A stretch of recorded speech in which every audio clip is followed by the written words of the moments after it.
नमस्कार. श्रीमद भगवद्गीता भाग 39. आजचं प्रकरण भक्ती या विषयावर आहे. सा भक्ती परा अनुरक्ती ईश्वरे. शांडिल्य सूत्र 2 यात असं म्हटलेलं आहे की ती भक्ती म्हणजे ईश्वरावर पराकाष्ठेचं प्रेम.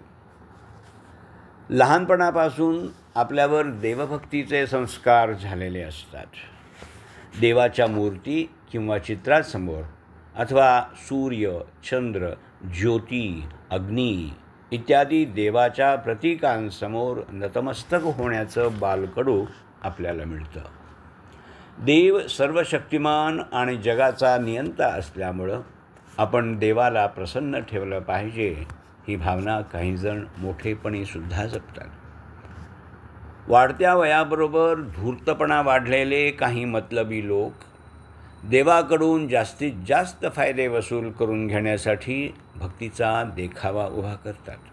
याउलट वाढत्या वयाबरोबर काही जणांचा देवावरचा विश्वास डळमळायला लागतो. काही जण भक्तीच्या नावाखाली चाललेल्या लबाडीमुळे विटतात. काहींना पाठोपाठ यश मिळत गेल्याने स्वकर्तृत्वाचा अहंकार वाढून देवाची मातब्बरी वाटेनाशी होते. नास्तिक तत्त्वज्ञान वाचून आणखी कोणाचा देवावरचा विश्वास उडतो. पण बऱ्याच वेळा जीवनात असे धक्के बसतात की जबरदस्त नैराश्य येतं. पुढचा मार्ग दिसेनासा होतो. मग काही जण व्यसनांच्या आहारी जातात. इतर काहींच्या मनाचा लंबक विरुद्ध टोक गाठतो. ही माणसं बुवा, बाबा, स्वामी, माता इत्यादींच्या जंजाळात अडकतात.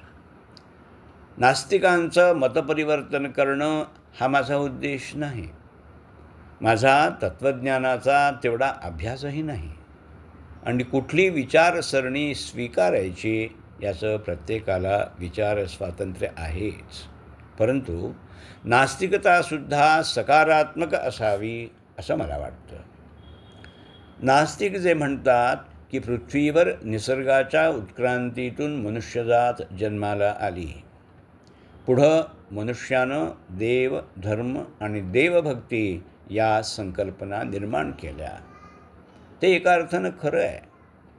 पण अशा लोकांनीसुद्धा माणुसकीचा धर्म म्हणजे जो मानवनिर्मित धर्माचेही सार आहे तो अवश्य पाळावा.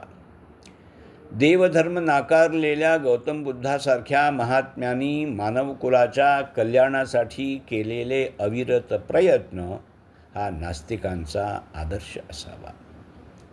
ऋणं कृत्वा घृतं पिबेत म्हणजे कर्ज काढून तूप प्या हा चार्वाकाचा चंगळवादी आदर्श समोर ठेवू नये. परंतु ज्या कुणाला देवभक्ती करायची आहे त्यांनी स्वार्थ साधण्यासाठी किंवा भीतीपोटी भक्तीचं आचरण न करता उन्नतीसाठी आणि मनःशांतीसाठी विशुद्ध भक्तीचं आचरण करावं असं मला वाटतं. ते का आणि कसे यासंबंधीचे माझे विचार गीतेच्या आणि इतर काही महानुभावांच्या मतांचे आधार घेऊन मांडण्याचा मी प्रयत्न करत आहे. परमेश्वर एकच पण देवता अनेक. देव हा शब्द आपण 2 अर्थाने वापरतो आणि त्यातील भेद लक्षात न घेतल्यामुळं बऱ्याच वेळा घोटाळेही होतात. पहिला अर्थ म्हणजे संपूर्ण ब्रह्मांडाच्या मुळाशी असलेली आणि चराचर विश्वाचं, त्यातील सर्व सजीव आणि निर्जीव घटकांचं नियमन करणारी शक्ती. या शक्तीला अनेक नावं दिली गेलेली आहेत. तत्त्वज्ञानात जी नावं बऱ्याच वेळा वापरली जातात ती समजून घेतली पाहिजेत. यातील काही नावं पुढील प्रमाणे आहेत. परमेश्वर अथवा ईश्वर. श्री शंकरांनाही कधीकधी ईश्वर या नावानं संबोधलं जातं. परंतु इथं अधिक व्यापक अर्थानं ईश्वर हा शब्द वापरलेला आहे. ईश म्हणजे संपूर्ण विश्वाचे नियमन करणारा. ब्रह्म या शब्दानं त्या शक्तीचा निर्देश होतो की जिच्याकडून संपूर्ण विश्व बनवलं गेलं, जिच्यामुळं विश्व टिकून आहे आणि विश्वाचा अंत देखील जिच्यामुळं होणार आहे. शास्त्रीय भाषेत सांगायचं तर विश्वाच्या आदी स्थिती आणि लयाचं ब्रह्म हे कारण आहे. सतचा अर्थ काहीसा ब्रह्म शब्दासारखाच आहे. जे सदैव असते तेच सत. त्यामुळे सत शब्दाला अंतिम सत्य म्हणजे अल्टिमेट ट्रूथ असाही पर्याय आहे. आत्मन अथवा आत्मा, ज्याची परमात्मा आणि जीवात्मा अशी विभागणी आपल्याला समजावे म्हणून करता येईल.